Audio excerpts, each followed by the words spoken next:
예, 어제 저희가 그 사무엘서 그 역사적인 배경, 그 어떤 책인지에 대한 앞부분에 대한 준비되어지는 배경 이야기들을 조금 했었어요. 기억하시죠? 저자는 알 수 없지만 선지자들이 썼을 것이다. 그리고 선지자적 관점에 의해서 사무엘서가 기록되었다. 네, 원독자들 쓰여진 것은 다윗 시대에 경험하고 했던 사람들에게 다윗 시대에 솔로몬 초기까지 넘어가는 왕정 시대 때 적혀졌다. 그 다음에 그 원독자들이 가지고 있는 의문, 왜 다윗이지? 왜 솔로몬에게 이것이 이양되어야 하지? 그리고 다윗이 정말 왕으로서 합당한 자였나? 라는 질문을 가진 이들에게 그 다윗 왕정에 대해서 정당한 것을 변증해주는 이야기가 사무엘서다라는 것에 대해서 저희가 했어요. 그렇다면 이제 이 사무엘서 볼 때 여러분이 또 놓치지 말아야 되는 건 이전까지의 이스라엘에는 왕이라는 제도가 없었다는 거예요. 신정 정치였어요. 왕정 정치에 또 전에 있었던 신정 정치라고 굳이 붙이자면, 왜냐하면 이스라엘 백성 안에는 왕이라는 건 존재하지 않았어요. 보이는 사람의 왕은. 누가 왕이었죠? 하나님의 왕이었기 때문에 왕이 필요하지 않았었어요. 그런데 이제 이 사람들이 사사기를 지내면서 끄트머리에 사무엘이 있는 이 시기에 사람들은 왕이 필요하다라고 요구하는 상황에 있는 거예요. 그래서 신정정치와 왕정정치로 넘어가는 이 시점의 이야기라는 거예요, 사무엘은. 그래서 그것들을 기억하시고 이제 저희가 사무엘서를 보기를 원합니다. 그래서 제가 말씀드렸죠. 구조 세 사람, 인물로 저희가 전개를 보면 된다고. 첫 번째는 사무엘, 두 번째는 사울, 세 번째는 다윗으로 저희가 인물을 이어가는 것들을 보게 될 거고요. 오늘은 저희가 사무엘과 사울까지, 사무엘상 이야기까지 저희가 한번 살펴보려고 합니다. 사무엘이 이제 사무엘로 저희가 보면 제가 구조에서 요 색깔만 사무엘만 주황색으로 저희가 봤어요. 그래서 왜 두 개야? 누가 어제 제가 만들어 놓고도 누가 왜 두 개 있는지 물어봤는데 모르겠는데요. 제가 근데 제가 보고 알았어요. 제 의도를 그제서야 또 다시 파악했습니다. 사무엘을 하겠다는 뜻이에요, 지금. 네, 이해되셨습니까? 그래서 왜 두 개예요, 언니? 이래서 내가 왜 두 개였지? 라고 잘못 넣었나? 라고 생각했습니다만 앞에 거 보시면 이 전체 이야기 안에 이제 저희가 사무엘 이야기를 할 겁니다. 라는 걸로 두 구조 PPT를 넣었던 겁니다. 그래서 이제 사무엘을 해보려고 해요. 사무엘 1장부터 7장까지의 이야기에는 사무엘이 통치했던 이야기예요. 사무엘의 이야기인데 사무엘의 얘기는 실은 사무엘서 상과 하에 통틀어서 사무엘 이야기는 1장부터 해서 7장까지밖에 얘기가 안 나와요. 사울 이야기, 다윗 얘기가 훨씬 더 많이 나오는데 책 제목은 사무엘서예요. 그만큼 짧지만 임팩트 있게 뭔가 역할이 되어져 있었겠죠? 그래서 사무엘서라고 했을 것 같은데 더 깊은 이유는 저도 잘 모르겠습니다. 근데 어쨌든 사무엘은 신정정치와 왕정정치로 넘어가는 이 시점에서 굉장한 중요한 역할을 했다는 거예요. 그리고 그 왕을 세우는 일을 사무엘이 했다는 거예요. 그리고 하나님의 왕의 주권에 대해서 사람 왕을 기대하는 사람들에게 다시 한번 사람의 왕을 세워주면서 하나님의 왕되심에 대해서 계속 가르쳐주는 역할을 사무엘이 했었거든요. 그래서 사무엘을 이해하는 건 굉장히 첫 번째에서 중요한 인물인 것 같습니다. 그래서 1장부터 7장의 이야기에서 사무엘이 한나의 기도로 인해서 어떻게 태어났는지, 그리고 그 사무엘이 태어나서 사무엘이 부르심을 받기 전에 엘리 제사장이라는 사람이 어떻게 했는지, 그의 아들들이 어땠는지 보고 사무엘의 부르심을 받고, 그리고 나서 그 당시에 주변에 블레셋이라는 강성한 나라, 그 도시국가의 5개 도시국가가 이스라엘에게 어떻게 압박해 오고 있을 때에 그 언약궤를 빼앗기는 사건, 그리고 그때 언약궤가 빼앗김으로 말미암아 하나님이 이스라엘 영광에 떠나가는 이야기. 그래서 20년 후에 사무엘이 사람들을 불러다 놓고 우리 이러면 하나님께 돌아가자라는 회개 운동까지 하는 이야기로 1장부터 7장까지 이야기가 진행이 됩니다. 그래서 저희가 보고 싶은 건 이 첫 이야기에 한나가 등장해요. 1장에. 사무엘서의 첫 번째 한나가 등장하는 이 인물이 왜 굳이 한나가 아이를 못 낳는 이야기가 이렇게 많이 나올까? 라는 생각이 들 정도로 많은 이야기가 나와요. 저희가 그래서 되게 많이 이 이야기를 알죠. 한나가 다 아시다시피 하나님이 아이를 갖지 못하게 하세요. 그래서 아이가 없어서 맨날 울어요. 울고, 근데 이 한나의 남편이 보면은 에브라임 산지에 있는 에브라임 사람 엘가나라고 해요. 근데 이 사람이 얼마나 의롭고 신실한 사람인지 나와요. 매년 드려야 하는 제사들을 잘 드리고 있어요. 자, 근데 이때는 지금 사사기 끄트머리예요.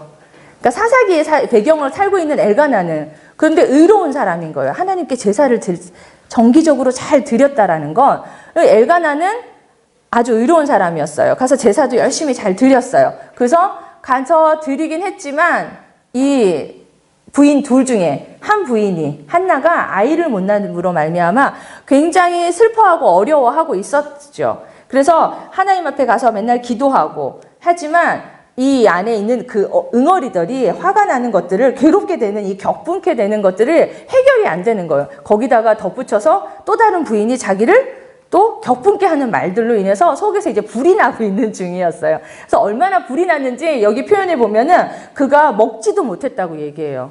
얼마나 그 아이를 낳지 못함으로 인해서 오는 그 스트레스가 이 한나로 하여금 먹지도 못하고 또 한나에게 남편이 엘가나가 얼마나 사랑했는지가 나오거든요. 다른 부인보다 2배로 또 뭔가를 줬다고 얘기해요.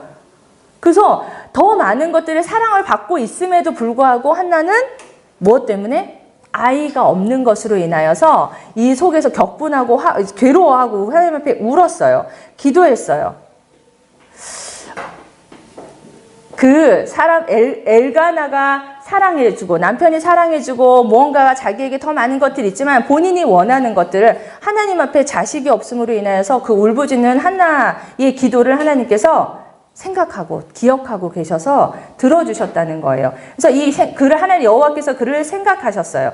그래서 그 생각하다는 단어는 자카드라는 단어인데 기억하다, 권념하다, 이름을 부르다라는 단어 뜻인데요. 이게 이 단어가 특별히 하나님하고 연결돼서 쓰여질 때는 보면 하나님이 기억하셨는데 하나님이 언약을 기억하셨다. 하나님하고 백성하고의 사이에서의 그 하나님 신적 하나님이 언약을 기억하는 것들로 주로 쓰입니다. 그래서 하나님이 한나를 임신 못하게 하셨고 하나님이 기억하게 하셔서 하나님이 한나에게 결국 이제 자녀를 주게 되는 일이 벌어지죠. 그래서 저희가 이 상황을 볼 때 한나가 하나님 앞에 하나님이 한나를 임신하기 못했고 그리고 하나님이 한나에게 임신하게 해주시고 하나님이 기억하게 하셨다. 하나님이 하신 일은 하나님의 계획하에서 하나님이 철저하게 일하고 계셨던 거예요. 근데 그 상황에 한나가 한 일을 좀 살펴보면 한나가 하나님 앞에 화가 나고 격분되었지만 없는 것으로 상황으로 인해서 격분되었지만 하나님 앞에 기도하고 서원하고 그 다음에 하나님이 서원한 것에 대해서 하나님이 기억하신 것에 대해서 듣고 또 이 한나가 어떻게 하죠? 서원한 대로 가서 지켜요. 그리고 나서 그 하나님을 찬양하는 치가 이제 뒤 2장에 나오는 것들을 볼 수 있게 되죠. 하나님은 하나님의 신실한 대로 일하셨고 한나는 하나님 앞에 자신의 지금 상황적 어려움들을 가지고 있을 때 하나님 앞에 나아가서 하나님 앞에 기도하고 하나님께 응답받고 그리고 하나님 앞에 신실하게 충성됨으로 본인도 하나님 앞에 그 충성됨과 신실함을 보였던 상황들을 볼 수 있어요. 이것으로 인해서 하나님이 하신 일과 한나의 충성됨으로 하나님의 신실함과 한나의 충성됨으로 결국 누가 태어나게 되냐면 사무엘이 태어나요. 사무엘은 이 시대의 사사시대와 왕정시대로 이어가는 인물 중에서 사무엘은 굉장한 다리 역할을 하는 사람이에요. 그리고 이 사무엘로 말미암아 다윗을 기름 부어지게 되고 하나님이 사용하게 되는 걸 보게 되면 사무엘이 태어나는 것 결국 한나의 기도로 사무엘이 태어나게 되는 것을 볼 수 있게 돼요. 그래서 저는 이걸 보면서 한나가 그 상황 어려운 상황 자식이 없고 자신의 상황에 화가 나고 이 상황들에 대해서 어떻게 돌파했는지를 좀 보게 되는 거예요. 한나가 만일에 이 상황에서 화가 나고 열이 나서 제사도 안 드리러 가고 남편만 괴롭히고 만일에 그랬다면 사무엘을 얻을 수 있었을까? 그리고 이 이야기가 사무엘 1장 2장에 이 얘기가 굳이 얘기가 적혀져 있는 건 이 암울한 시대에, 사사기의 암울한 시대에 하나님 앞에 무언가를 나아가는 한나와 같은 태도를 취하는 게 합당하다라는 것을 얘기해 주고 싶은 것이 아닐까. 암울함을 돌파하는, 어두운 것을 본인에게 해결되지 않은 부분들을 해결하기 위해서 이 한나가 했던 태도가 이스라엘 백성들이 그 당시에 해결해야 하는, 가져야 하는 태도가 아니었을까라는 생각이 들더라고요. 그래서 이 이야기가 적혀진 이유는 그것 때문이 아닐까. 한나의 이야기가, 한나가 기도로 하나님 앞에 자신의 어려움들을 돌파했던 것들을 그리고 돌파해서 하나님 앞에 머물러서 하나님으로부터 해결받은 모습들이 이 시대에 필요한 태도가 아닐까라는 생각들이 들었어요. 그리고 또한 지금의 우리에게도 어떻게 벌어진 상황에서 있을 때, 힘듦이 있을 때, 답답한 벽이 놓여져 있을 때, 돌파해야 하는 상황이 나는 어떻게 돌파하는가, 내 태도들을 좀 살펴볼 수 있을 것 같아요. 여러분은 어떠세요? 한나와 같이 속에서 불이 올라오고 음식도 못 먹을 정도로 스트레스를 받는 어려운 상황이 생길 때 어떻게 하나님 앞에서 해결하세요? 어떤 돌파구를 찾으세요? 일단 맛있는 걸 먹는다. 그리고 일단 잔다. 그 다음에 뭐 하세요?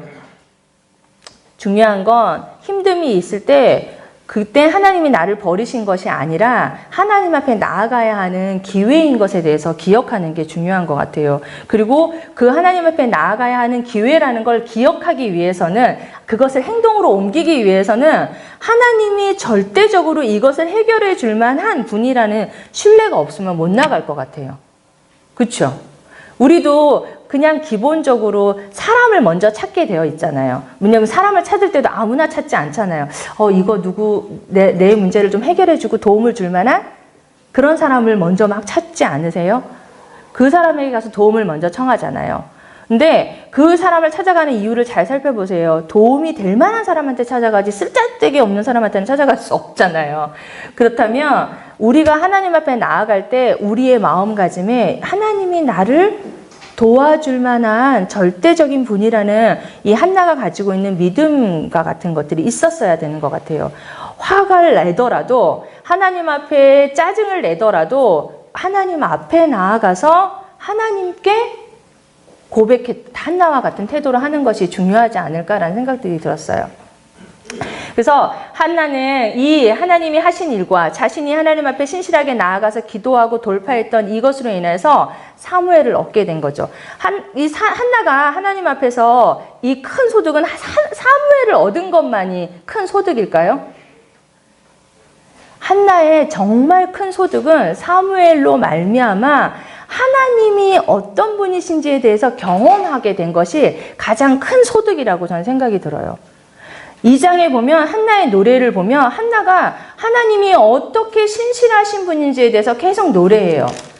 그러니까 이걸 보면 한나는 와, 예스, 하나님 주셨어, 끝, 이게 아닌 거예요. 한나는 사무엘을 얻기 위해 하나님 앞에 어떻게 엎드렸고 하나님을 어떻게 배웠는지에 대해서 2장의 한나의 노래에 보면 정확하게 표현되어져 있어요. 그래서 한나가 이 노래하는 한나의 기도회를 보면 하나님이 나에게 얼마나 멋지게 주권적으로 일하셨는지 이거에 대해서 얘기하는 걸 보면 한나는 이 어려운 시간 안에 하나님 앞에 있으면서 하나님을 경험적으로 알게 된 거예요. 그래서 그 기도를 할 수 있었던 거죠. 그리고 하나님을 이 어려운 시간 안에 하나님 앞에 엎드려 있으면서 하나님을 경험적으로 알게 되면서 하나님을 찬양할 수밖에 없고 그 하나님을 기억해야 하는 그리고 하나님이 장차 이루어가게 될 그 구원 계획에 대한 것도 이 2장에 나와 있는 기도를 보면 알 수 있게 돼요. 그래서 한나가 알고 고백했는지 모르고 고백했는지 모르지만 하나님이 이 한나의 기도에 보면 이 구세주가 왕권에 대한 이야기, 왕권의 정당성에 대한 이야기도 이렇게 나와 있는 것들을 보면 한나가 하나님 앞에 엎드려 있으면서 이 한나가 경험하게 되어진 하나님을 노래하고 있는 것이 확실하구나를 알 수 있게 됩니다. 그래서 한나가 하나님께 하신 일, 경험적으로 경험되어진 것을 노래하고 하나님을 찬양하는 모습을 볼 수 있게 되죠. 그래서 사무엘을 얻어요. 그 다음에 사무엘을 얻은 후에 사무엘을 이제 엘리 제사장에게 서원한 대로 데리고 가죠. 젖을 뗄 때 데리고 가서 아낌없이 자신의 서원한 대로 한나는 사무엘을 데리고 엘리 제사장에게 맡깁니다. 그리고 나서 엘리 제사장이 이제 소아에서 사무엘이 잘 자라게 되죠. 근데 그때 이제 무슨 일이 벌어지는 줄 아시죠? 엘리의 아들들이 행실이 나쁘다라고 표현되어져 있어요. 근데 그 행실이 나쁜데 어떻게 여호와를 알지 못해요. 그리고 그 죄가 여호와 앞에서 심히 크다고 되어져 있어요. 어떤 죄였어요? 여호와의 제사를 멸시하고 또 회방문에서 수종된 여인과 동침했어요. 그리고 자신의 아버지의 엘리의 말을 듣지 않았어요. 야, 이거 니네 나쁜 행동이야 라고 말했는데 듣지 않았다고 얘기해요. 이거 다 하나님의 범죄하는 행위들이었죠. 엘리 제사장의 아들들이 하나님 앞에서 죄를 지었어요. 여러분, 하나님 앞에서라는 그 앞에서라는 단어 저희 배웠죠. 하나님 앞에 하나님의 백성, 자녀가 있어야 되는데 그 하나님 앞에서 그 자녀가 죄를 지었어요. 근데 그건 뭐예요? 하나님을 멸시하는 거라고 했잖아요. 근데 이 엘리 제사장의 아들들이, 엘리의 아들들이 하나님 앞에서 죄를 지었어요. 제사를 멸시했어요. 하나님께 드리는 제사인데요. 그러니까 하나님을 멸시한 거예요. 이 행위들은. 그래서 근데 그때 대조적으로 사무엘이 엘리 제사장에서 자라면서 사무엘이 어떻게 자랐는지 나와 있어요. 뭐라고 됐죠? 엘리 앞에서 여호와를 섬겼대요. 여호와 앞에서 섬겼대요.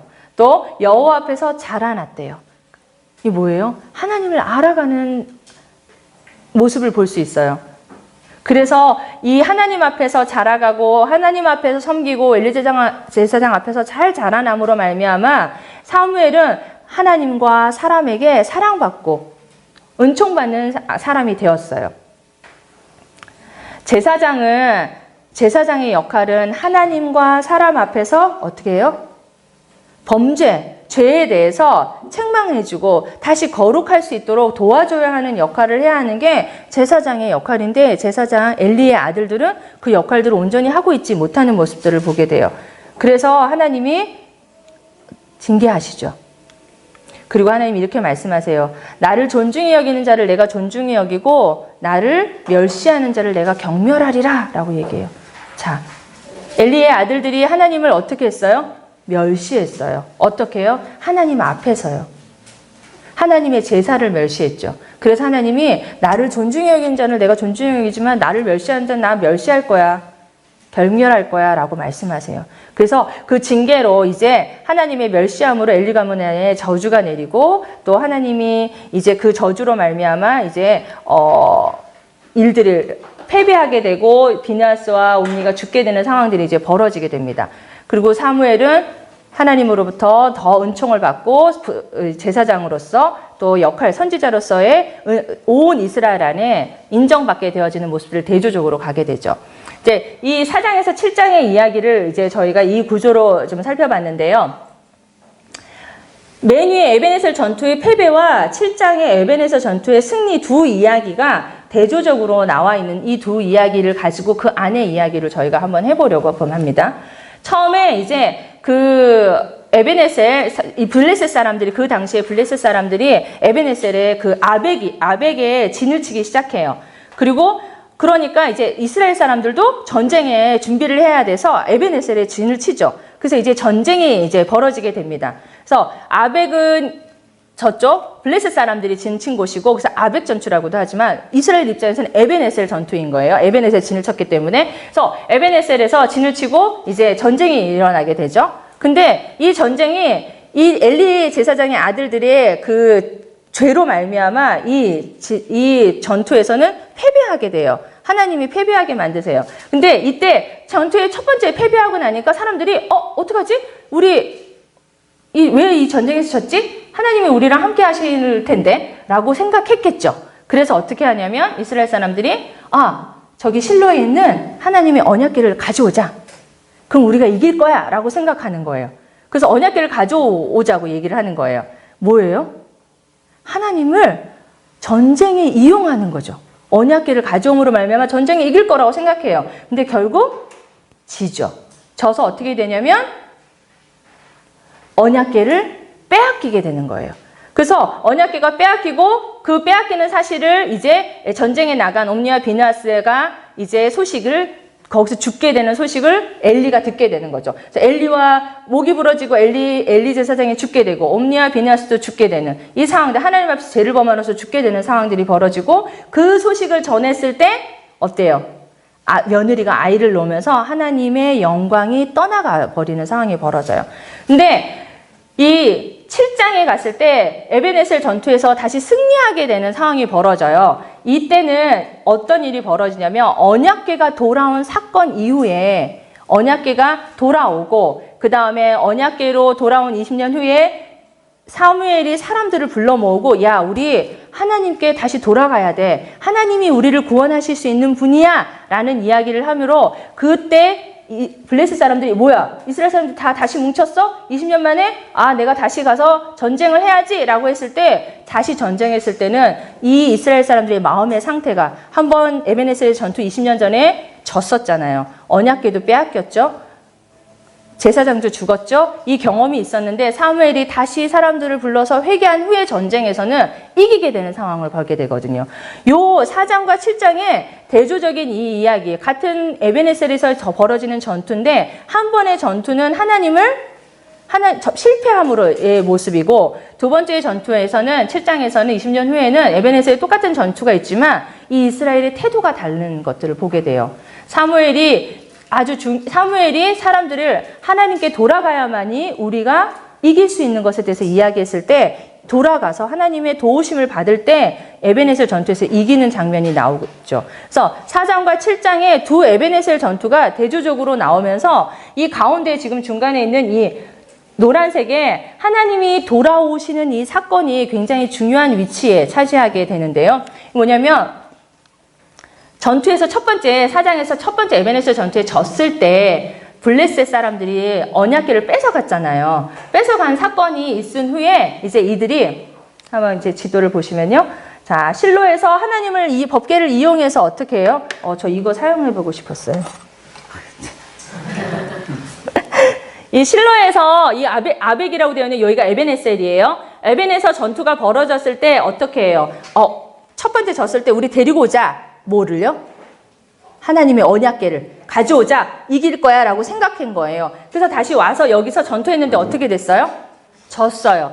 블레셋 사람들이 이제 여기서 언약궤를 뺏어가지고 자기네 동네, 여기 요 동네가 에그론, 가든, 여기가 블레셋이에요. 블레셋 5개 도시가 있는 곳이에요. 근데 이때 요 아스돗으로 데리고 가요. 아스돗으로 데려가서 자기네 신전에 하나님의 법궤를 모셔놓는 거예요. 자, 그때는 신과 신의 전쟁이잖아요. 야, 블레셋 사람들이 뭐라고 그랬겠어요? 우리의 신이 이겼어.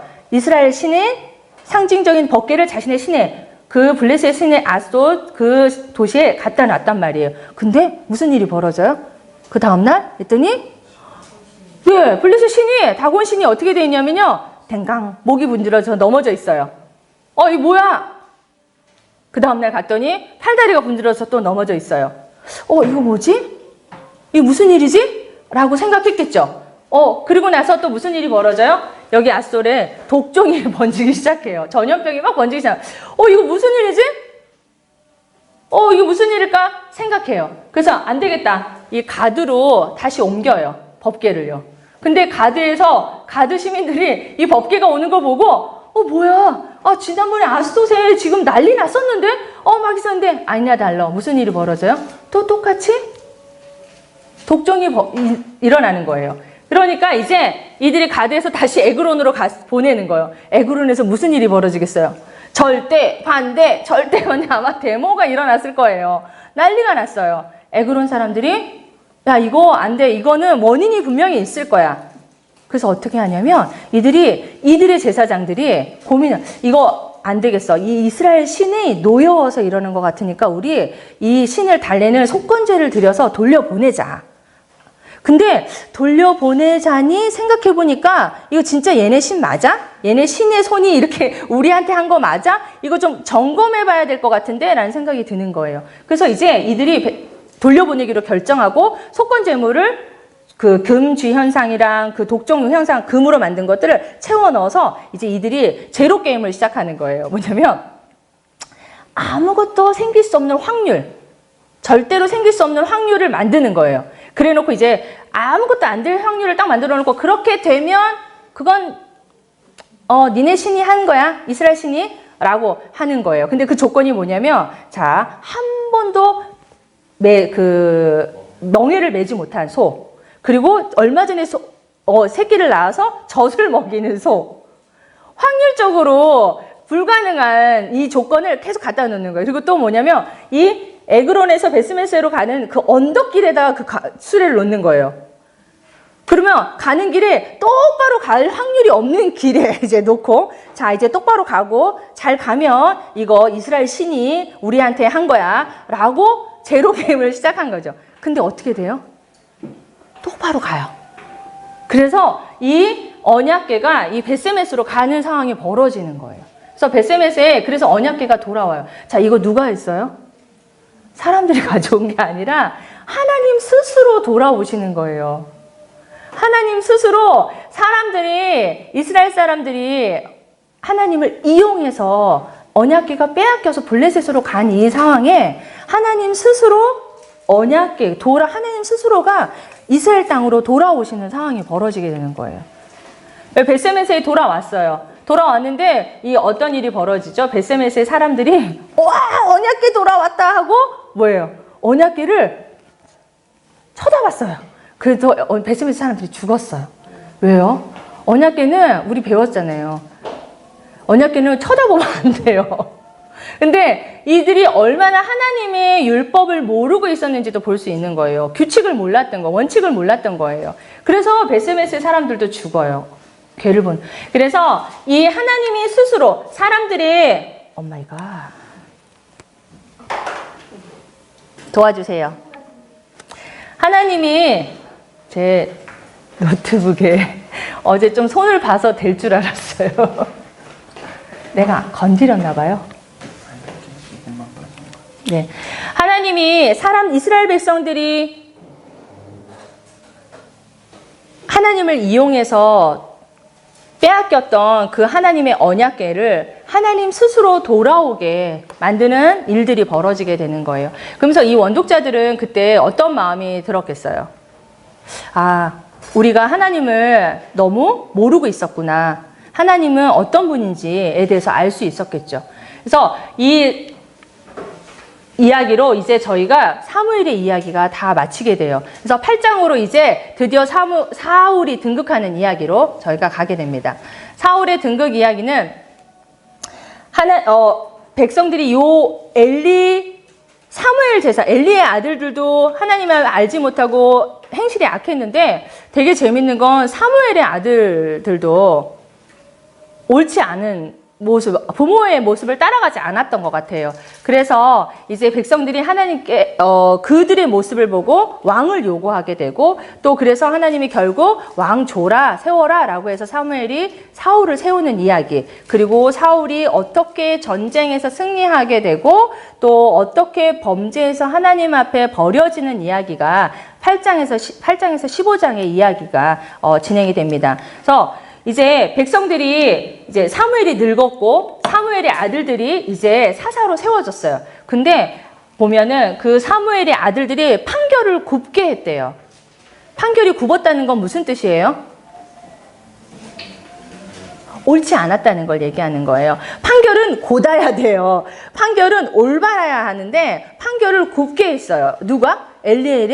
사무엘의 아들들이 판결을 굽게 했어요. 그럼 이들 안에는, 그 백성들 안에는 어떤 마음이 들었겠어요? 도대체 얘네들을 믿을 수가 없는 거예요. 그러니까 얘네들을 신뢰할 수 없는 거예요. 근데 그 주변에는 지금 블레셋에 보면 왕들이 있잖아요.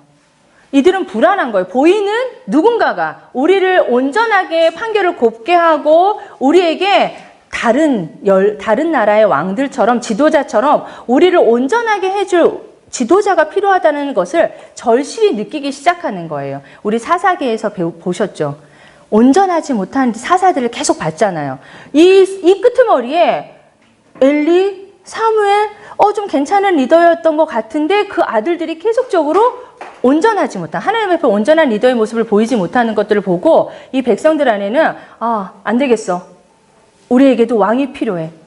저기 보니까 저기 블레셋이랑 주변에 보니까 다 왕이 있더라고. 우리에게도 왕이 필요해 라는 왕의 필요성이 아주 절대적으로 확 동하게 되는 단추 역할을 하게 되는 것 같아요. 그래서 사무엘 아들들의 판결을 굽게 하는 모습들, 그리고 상황이 이제 사사기에서 온전한 리더를 보지 못하는 이 상황에서 백성들 안에는 열방과 같은 왕을 우리에게도 세워달라라고 요구하게 되는 거예요.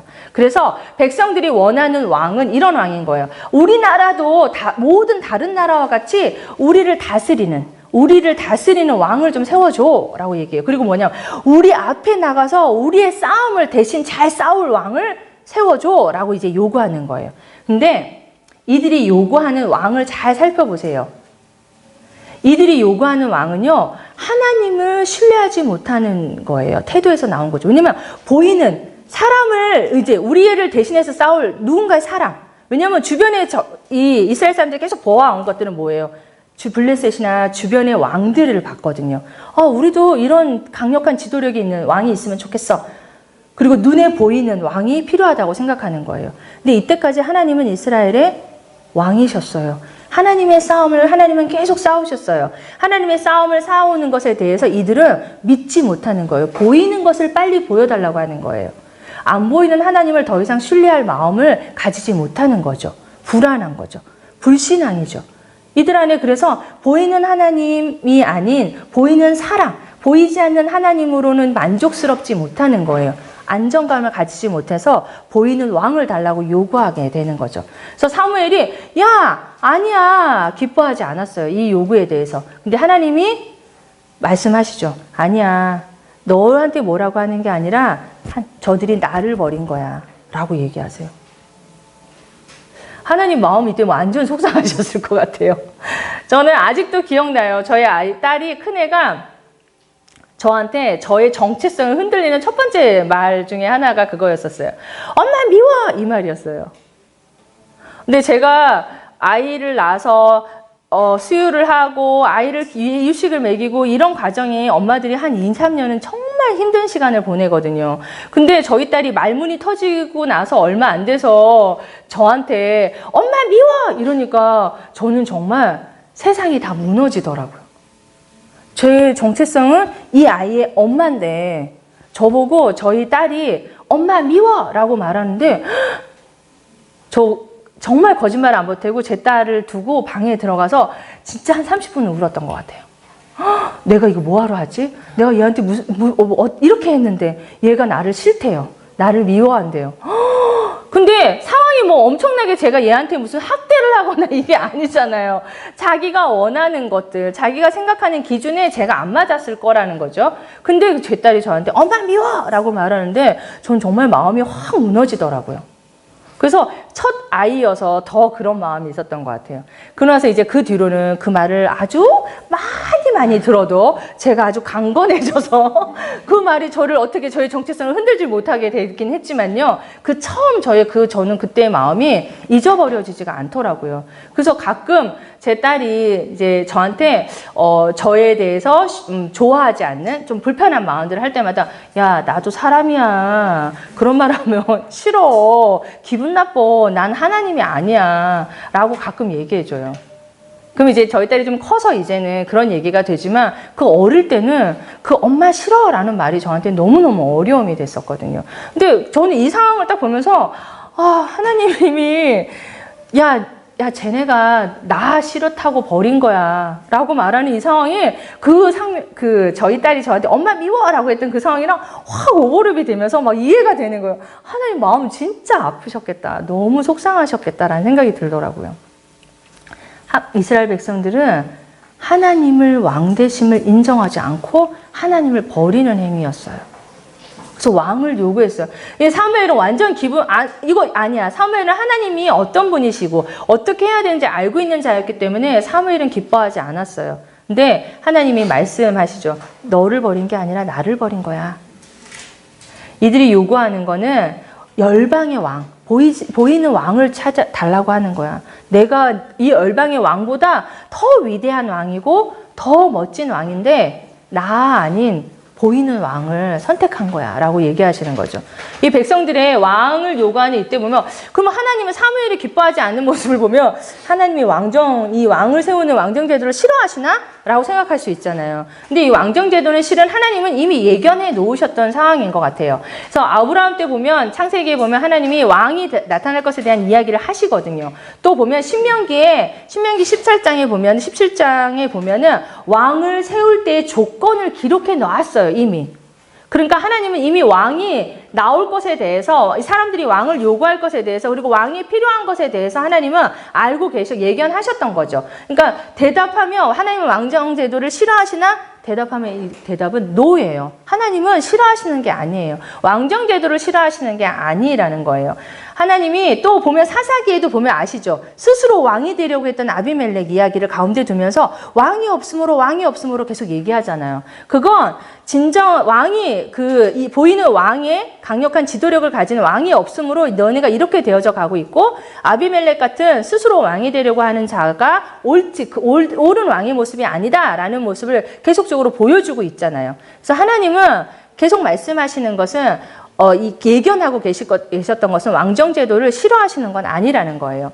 그리고 또한 그 사사기에 일어나는 모든 갈등, 도덕적, 영적 갈등을 해결할 수 있는 것도 왕이 있었어야 된다라고 얘기하고 있었던 걸 보면 하나님이 왕정제도를 싫어하시는 것 같지는 않아요. 그리고 하나님이 또 싫어하시지 않으셨다는 이유는 사무엘에게 이 사람 백성들이 요구했을 때 아니야, 괜찮아. 이 왕정제도가 정말 싫으셨으면 그때 하나님이 단칼에 못하게 하셨어야 되죠. 근데 하나님이 사무엘에게 요구했을 때 해주라고, 기뻐하진 않지만 해줘라, 그리고 왕의 제도에 대해서 가르쳐라 라고 얘기하시는 것들을 보면 하나님이 싫어하시는 건 아니에요. 근데 사무엘서에서 왕을 요구하는 것은 죄라고 얘기해요. 그 행위가 죄가 아니라 그 행위를 하는 그들의 마음의 태도, 그들이 요구했던 그들의 상황들이 죄의 마음이 하나님으로부터 분리되어져려고 하나님을 왕되심을 인정하지 않은, 하나님을 불신하는 마음가 죄라는 거죠. 그래서 그들이 하나님을 버린 것이 죄예요. 왕을 요구하는 그 타이밍에. 그리고 그들이 요구하는 왕은 열방과 같은, 다른 민족들과 같은 왕을 요구하는 거였기 때문에 하나님이 기뻐하시지 않은 건 그들의 그 태도, 그것을 기뻐하지 않으시는 거죠. 그래서 하나님을 신뢰하지 못함으로 인한 그들의 태도들에 대해서 하나님이 원치 않으시지 제도를 싫어하시는 건 아니었다는 것에 대해서 알고 있죠. 그래서 하나님은, 이스라엘의 왕이 되시는 하나님은 언제나 영원한 통치자가 되시는 분이시잖아요. 그래서 신명기에 나와 있는 왕의 기준을 한번 저희가 살펴보면 그때 첫 번째는 하나님 여호와께서 택하신 자가 왕이 될 것이다. 그리고 이스라엘 백성 중에서 택할 것이다. 그리고 병마를 많이 두지 말아라. 그리고 병마를 많이 얻도록 애굽으로 가지 말아라. 이건 뭐냐, 상황에 따라서 옮겨 다니는 건 옳지 않다라고 얘기하는, 아내를 많이 두지 말아라. 그리고 율법서의 등사본을 옆에 두고 하나님 여호와 경외하기를 배우고 모든 규례와 율법을 지켜 행해라. 그리고 형제 위에 교만하지 말고 명령에 좌우 치우치지 말아라 라고 얘기해요. 자, 이 왕의 기준을 이미 신명기 말씀에 얘기해 뒀어요. 이 기준의 왕이 하나님이 원하시는 왕이에요. 그래서 이스라엘의 왕의 역할을 보면 이것들을 정리해 볼 수 있는데 두 가지예요. 뭐냐면 여호와의 전쟁을 수행하는 자, 하나님의 전쟁을, 하나님이 전쟁을 하실 수 있도록 하나님의 전쟁을 대신해서 같이 하나님과 싸울 수 있는 자가 이스라엘의 왕이 하는 일이에요. 그리고 두 번째로는 하나님의 기준을 올바로 세우고 재판하고 가르치는 자가 왕의 역할이에요. 그래서 이 이스라엘의 왕이, 하나님이 원하시는 왕은 이 두 가지의 역할을 해야만 하는 거예요. 근데 잘 기억하세요. 이제 이 왕의 역할을 사울이 했는지 안 했는지, 다윗이 했는지 안 했는지를 이제 보아 가면서 살펴보게 될 거예요. 그래서 이 사무엘 저자는 계속 이야기하는 건 하나님이 원하시는 이스라엘의 왕의 역할을 잘 하고 있는 자가 누구인가라는 것을 얘기하고 싶은 거예요. 다윗을 통해서. 다윗이 하나님의 이 전쟁을 했고, 다윗이 하나님의 공의를, 기준을 온전히 세우는 자의 역할들을 잘 했다라는 기준에 맞추어서 다윗의 이야기가 풀어져 나가고 있는 거예요. 그렇다면 사울은 어떠한가? 사울은 하나님의 전쟁을 했는가? 사울은 하나님의 기준을 온전히 세우는 자였는가? 라는 것. 이 기준을 가지고 저희가 사울을 본다면 왜 사울이 하나님께 버려지게 되고, 사울은 왜 선택받아야 되고, 사울은 왜 계속적으로 하락하는 인생을 살게 되고, 다윗은 계속적으로 상승하는 삶을 살아야 되는 것을 여러분들이 기준을 보시게 될 거예요. 그래서 이스라엘의 왕, 지도자들을 보면 왕과 선지자, 제사장의 모습으로 볼 수 있어요. 왕은 하나님의 싸움을 싸우는 자, 아까 말씀드린 하나님의 공의로 기준을 세우고 통치하는 자. 그 다음에 제사장은 거룩함을 유지하는 자. 그 다음에 백성과 하나님 앞에 나아갈 수 있도록 중간 다리를 하는 자. 그래서 제사를 가르치고 온전한 거룩함에 대해서 알려주는 자. 그 다음에 선지자의 역할은 보면 잘못되어졌을 때 거룩함에 대해서 다시 회복시켜줄 때 말씀을 얘기해주죠. 그 다음에 하나님의 이야기를 백성에게 전달하는 역할을 하는 사람이 선지자인 거예요. 자, 제사장과 선지자의 역할이 조금 중간에 위치지만 좀 달라요. 그 다음에 개혁하고 하나님 말씀하신 것을 선포해주는 역할을 하는 자가 선지자의 역할이에요. 이 이스라엘의 지도자들이 이런 역할들을 각 나누어서 분되어서 또 혼합되어지기도 한 상황들이 있기도 해요. 그래서 사무엘은 선지자이기도 하고 또 제사장의 역할도 하기도 했고 마지막 사사의 역할도 하기도 했었죠. 자, 그래서 드디어 하나님이 왕을 세워달라는 이 백성들의 요구에 이제 어때요? 왕을 세우려고 사울에게 기름 부으려고 합니다. 그래서 사울을 기름 부었을 때 사울은 어떤 사람이냐면 베냐민 지파 사람이에요. 기스의 아들, 유력한 사람의 아들이고 또 보면 준수한 신체 조건을 가지고 있다고 그래요. 되게 멋진 형제님이었던 것 같아요. 그리고 겸손하고 부끄러움을 많은 형제였어요. 근데 이 사울이 나중에는 이제 결국 하나님의 이스라엘의 머리가 되죠. 그리고 사무엘이 기름 부었을 때 하나님의 영이 사울에게 임했어요. 그리고 났을 때는 그 가족들하고 있을 때 기름 부었었고 하나님이 사무엘에게 다시 말하기를 미스바에 가서 제비를 뽑아라. 다른 사람 지파들 다 모아놓고 제비를 뽑아서 공식적으로 이제 기름 부어서 왕이 되도록 미스바에서 뽑혀서 왕이 되도록 하죠. 그때 왕이 되었을 때에도 사람들은 저렇게 작은 지파에서 왕이나? 사울을 인정하기 없어 라고 하는 사람들도 있었어요. 근데 그때도 되게 사울은 겸손하게 사람들이 자기를 인정해주지 않아도 화를 내거나 그러지 않아요. 사울은 굉장히 그 당시에도 기름 부음을 받았음에도 불구하고 모든 사람이 인정해주지 못하는 상황이 얘기를 들을 때에도 화를 내거나 잠잠히 그런 어려운 것을 표현해내지 않아요. 잠잠히 잘 받아들이고 있고 자신의 역할을 잘 감당하고 있어요. 그러다가 이제 암몬과의 전투가 벌어졌을 때 사울이 이제 나가서 그 암몬과의 전투를 승리로 이끌어 가게 됩니다. 그리고 나니까 사람들이 와 진짜 우리도 보여주는 왕이 이런 역할을 하는구나. 멋지다. 우리 왕 사울이라고 그 당시 사람들이 사울을 인정하게 되는 상황이 벌어지죠. 사울은 이렇게 해서 기름 부음을 받게 됩니다. 근데 이제 사울을 기름 부은 후에 이제 사무엘이 당부하죠. 다시 당부해요. 이 사무엘도 이제 늙어가고 있는 거예요. 그래서 다시 당부하죠. 뭐냐면 너희가 죄야. 뭐가 죄인 줄 알아? 왕을 구한 게 죄야. 너네 하나님 잊어버렸고 하나님 말고도 하나님을 버리고 우상도 섬겼잖아. 그리고 너희 하나님이 왕 되시는데 하나님 왕 되심을 버리고 또 사람 보여지는 왕을 구한 거 이거 니네 진짜 죄다? 라고 얘기하고 또 그래서 그렇지만 니네가 하나님을 잘 따른다면 하나님을 경외하면 진짜 좋겠어. 근데 있잖아 다시 얘기하는데 근데 만일 니네 하나님 안 따르면 니네 죄를 짓긴 했지만 하나님이 왕 줬잖아. 근데 그래도 하나님 명령 따르고 하나님 명령 거역하지 마. 그러면 니네 만일에 이런 일이 벌어지면 하나님이 니네 치실 거야 라고 얘기해요.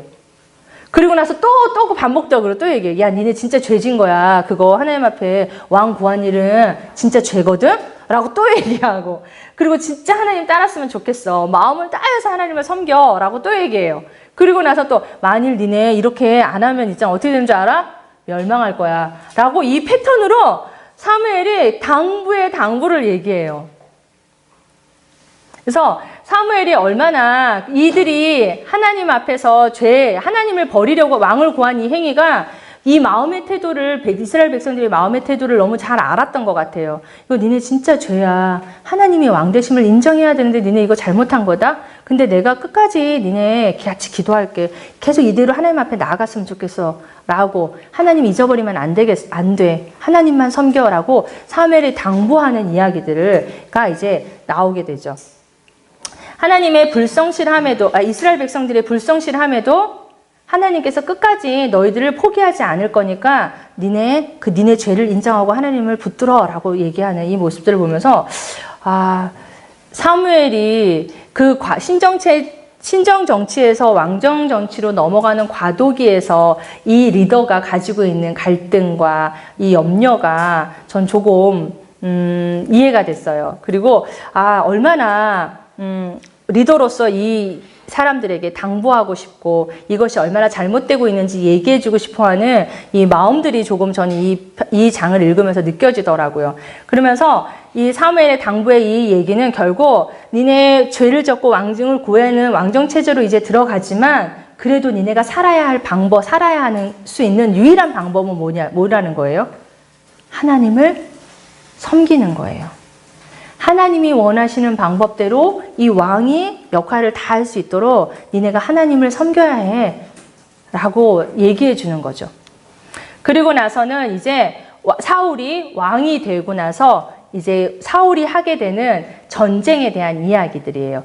사울이 왕이 된 지 2년이 됐어요. 13장의 이야기는 왕이 된 지 2년 만에 사울이 이제 첫 번째 하나님 그 실패 장면들이 첫 번째 실패하게 되는 이 상황이 벌어지는데요. 그게 뭐냐면 블레셋과의 전투가 다시 mikmas에서 벌어지게 돼요. 근데 이때 이제 블레셋이 이제 이스라엘과 전투를 하기 위해서 mikmas에서 사람 다 포진을 하는 거예요. 블레셋 사람들을. 그러니까 이제 사울은 어때요? 전쟁에 나가야 되니까 전쟁에 대비해서 막 이제 준비를 하고 있는 중이에요. 그런데 블레셋 사람들이 와서 진을 치는 모습들이 백성들에게는 두려움으로 다가오기 시작한 거예요. 근데 이제 사울은 전쟁에 나가기 전에, 이스라엘 사람들은 전쟁에 나가기 전에 하나님의 음성을, 하나님의 계시를 받아야 하는 게 원칙이에요. 그래서 제사를 드려야 된단 말이에요. 근데 왕이 기다리고 있는데 이제 블레셋이 진치는 소식들을 막 듣게 되잖아요. 근데 그 소식을 들을 때마다 백성들은 오금이 저려오는 거예요. 너무 무서운 거예요. 두려움에 떨고 있는 찰나인데 이제 빨리 제사 드리고 우리도 뭔가 전략을 짜서 싸움을 벌여야 되는데 아무리 기다려도 누가 안 와요? 사무엘이 안 오는 거예요. 아무리 기다려도 안 와요. 그래서 이제 어떻게 해요? 본인이 직접 아주 급한 마음에 본인이 직접 제사를 드리게 되는 거예요. 그리고 나서 이 본인이 드려지는 이유는 기다리는 것이 조급함이에요. 하나님이 말씀하시는 것을 기다리는 게 너무 어려워요. 보여지는 상황이 블레셋의 진을 치고 백성들이, 이스라엘 진영에 있는 백성들은 두려움에 떨고 도망가는 사람, 숨는 사람, 이런 모습을 보는데 또 제사 드려야 하는 사무엘은 오지 않을 때 이 사울의 마음은 어땠겠어요? 내가 뭘 하긴 해야 되는데, 이거 어떻게 상황 빨리 이거 뭐 해결해야 되는데? 라는 마음이 들었겠죠. 그래서 직접 제사를 드리는 성급함에 죄를 짓게 되는 거예요. 그때 사무엘이 돌아왔을 때 이렇게 얘기해요. 선지자가 하는 말이 왕의 나라가 길지 않을 거야.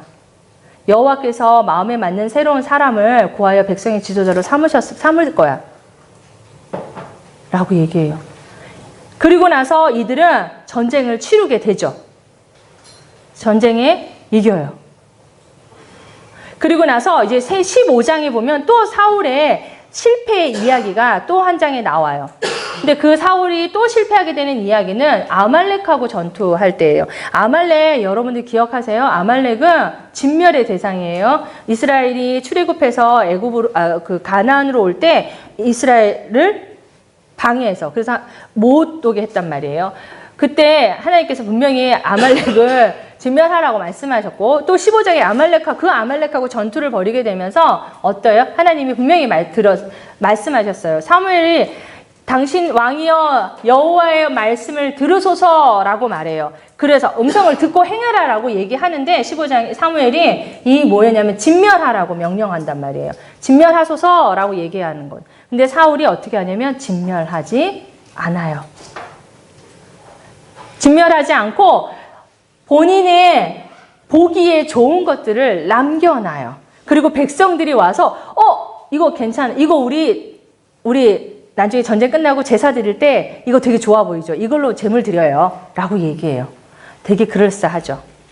제사 드릴 때잖아요. 좋은 걸로 드리고 싶대잖아요. 그래서 남겨놨대잖아요. 사울이 오케이. 하나님의 진멸 명령을 부분적으로만 수행해요. 자기 나름대로 해석했어요. 백성들이 저 제사 드리려고 그랬다니까요. 진짜 좋은 거 남겨놨다니까요. 되게 그럴듯하잖아요. 그래서 하나님의 백성들의 요구에 이 사울은 괜찮네? 자, 사무엘이 분명히 여호와의 음성을 들으세요라고 얘기했는데 누구의 음성을 들었어요? 백성의 요구를 듣고 자신의 소견에 오른 대로 이제 했단 말이에요. 그랬더니 어떤 결과가 있어요. 여호와께서 왕을 버려 왕이 되지 못하게 하셨습니다라고 선지자가 와서 얘기하죠. 오늘 이스라엘 나라를 왕에게서 떼어서 왕보다 나은 왕의 이웃에게 주겠습니다라고 얘기해요. 이 사울의 실패의 2장, 13장, 15장은 사울이 하나님께 버려지게 되는 결정적 이유가 돼요. 보시면 이 두 이야기 안에 첫 번째 제사를 직접 행하는 것. 이건 누구예요? 사람들이 두렵고 자신의 필요에 따라서 하나님을 이용하는, 조절하는 모습들을 볼 수 있게 되죠. 두 번째 15장에서 보여진 아말렉 진멸 전쟁에서 보게 되는 이 상황도 한번 보세요. 이때는 뭐예요? 백성들의 요구대로 행하는 모습이에요. 왜 백성들의 요구대로 행하는 줄 아세요? 사람이 두려운 거예요. 사람이 백성들에게 잘 보이고 싶은 거예요. 그까지만 하더라도 사울은요, 백성들한테 굉장히 어때요? 인정받는 왕이었어요. 암몬하고 이겼죠? 와, 있죠? 블레셋 조금 전 전쟁 13장에서 이겼죠? 백성들 안에는 지금까지는 자기네가 요구한 왕에 합당한 왕으로 보여지거든요. 그러니까 본인이 좋은 왕으로서 사람들의 눈에 의식되어질 수밖에 없는 상황에 이제 처해져 있게 되는 거예요. 그래서 사람이 두려운 거예요. 사람을 의식하기 시작하게 된 거죠. 그래서 이 사울의 마음 안에는 하나님이 어찌 보실까가 아니라 사람에 대한 이 두려움, 사람이 나를 어떻게 볼까? 나 인정받아야 되는 사람인데 왕으로서 나 괜찮은 왕이어야 하는데 이 두려움 가운데 있었던 것 같아요. 그래서 두려움 때문에 백성들이 도망가는 걸 보니까 빨리 자기가 뭘 해야 할 것 같고 백성들이 요구하는 상황을 들어야 하는 것 같고 이 사울이 그것 때문에 하나님이 말씀하시는 대로 순종하지 못해서 나중에 어떻게 되죠? 하나님이 사울을 버리게 되죠. 후회하셨다라는 단어를 쓰세요. 이 후회는 히브리어로 나함이라는 단어인데요. 나함은 사람이 하는 나함과 그러니까 후회와 좀 달라요. 후회는 내가 그거 괜히 했어 하고 완전히 버려지는 여자. 포기하거나 버려지는, 후회하는 건 돌리는 것 같은 느낌이 들지만 하나님의 후회하심은 하나님이 커다란 목적하에 하나님의 뜻을 변경하는 것이 후회예요. 그래서 하나님이 후회하셨다라고 얘기해요. 그래서 사울이 하나님으로부터 버려지게 되는 사건이 이제 벌어지게 되죠. 그리고 이제 저희가 보게 되는 이제 사울과 이제 다윗이 등장하게 되고 다윗의 등장과 함께 사울이 점점 하나님 왕으로서의 입지가 왕이지만 왕으로서의 권위가 떨어지고 다윗은 기름 부음만 받았지만 아직 왕으로 등극하지 못한 이 다윗이 점점 올라가는 상승하는 이 두 이야기가 다윗과 사울의 두 인물이 비교되는 장면이 이제 16장부터 나오게 됩니다. 31장까지. 저희 잠시 쉬고 이야기 진행하겠습니다.